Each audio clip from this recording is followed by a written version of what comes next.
Alright YouTube, first things first, we're going to do with this APC UPS rebuild, retest, configure, whatever. This is our battery out of the biggest unit. It's got a different prefix to the other, suffix in the model number to the other two. And we are going to open this up and see what's going on with the batteries in here and charge them individually if need be. And just make sure they're not split or carrying on or whatever. So these look like bigger cells. This may be a bigger watt hour battery. So we'll grab the multimeter and see what voltage we got at the moment. Alright, so we've got the clamp meter out. Ooh, 15 volts. Okay, well what we might do is open it up and see if there's any sad looking cells in there. I think she's been left to go flat for a long time. Couple screws in the front there, 3 down each side.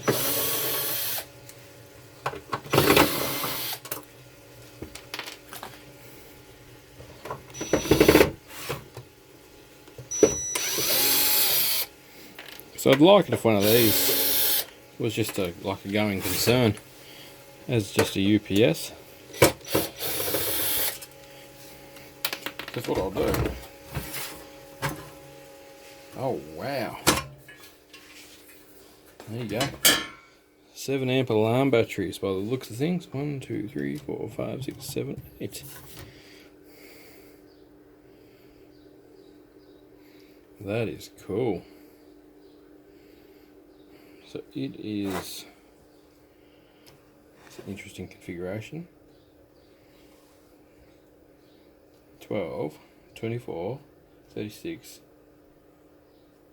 48. No, other way. 12, 24, 36, 48. 12, 24, 36, 48. So we've got 14 amps at 48 volts.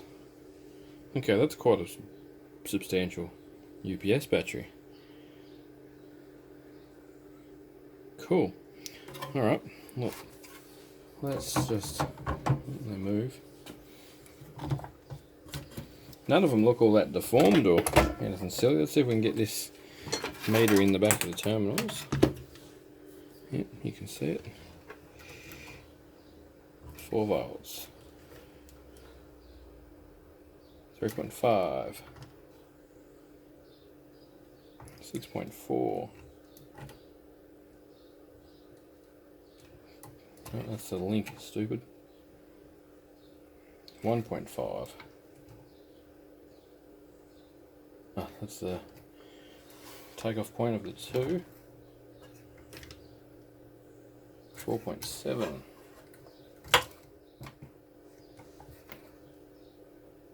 4.7. 5.2. Well, sadly the safest bet is to just charge them all up individually as 12 volt cells, I think. At least in 24 volt bricks, so we might do, well, let's do 24s. We can do that with my lab power supply. So that's 124. That's another 24 there. Grab the lab power supply and we'll start on that. Alright, we've dialed up 26 volts. We kept the current on the lower end, but we'll adjust that as we see it.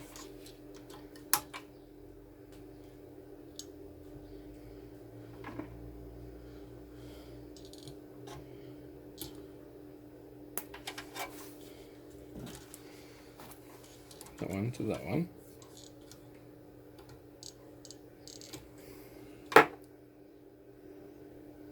Positive, negative, positive, negative. What the hell's going on there? There to there.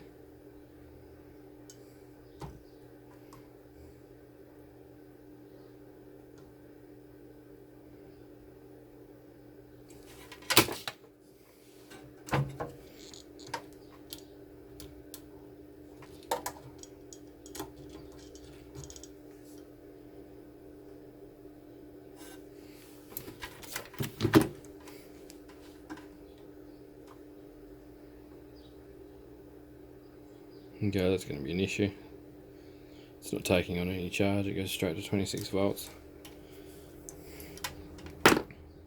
Okay, let's go individually.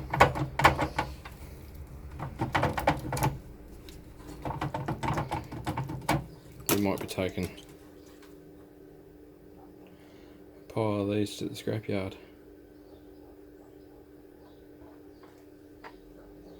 We'll go current all the way off just so we can register a voltage.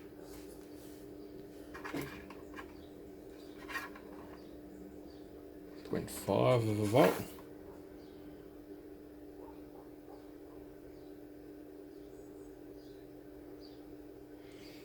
Straight to 13.6 and didn't take anything.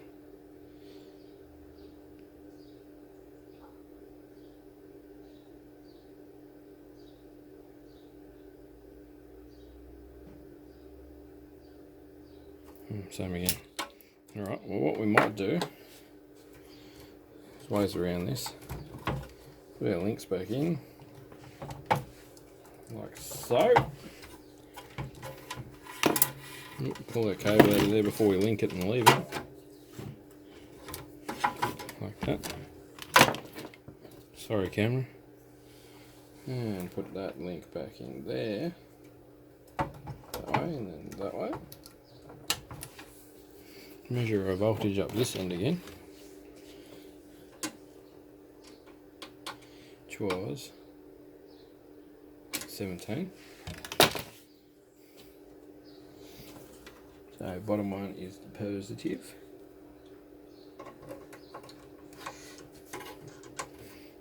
And we just fit the alligator clip in there.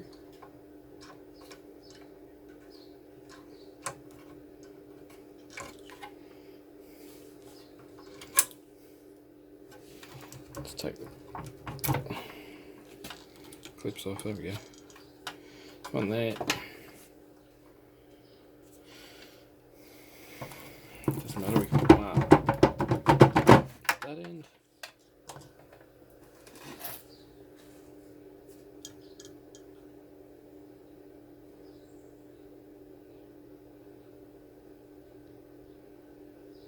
You're right, this makes no sense.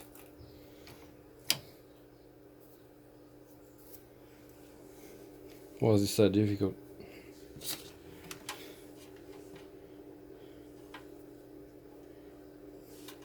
They're not taking any charge.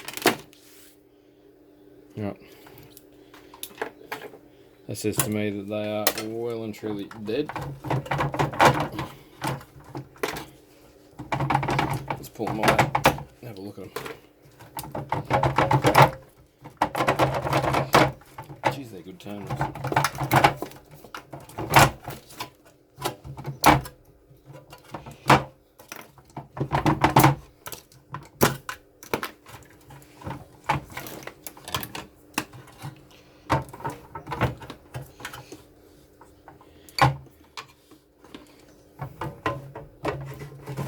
Oh, nearly had him.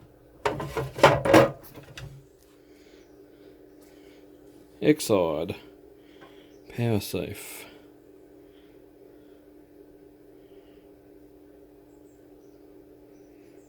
What's its actual capacity? It doesn't say. Pretty sure it'd be about 7 amps.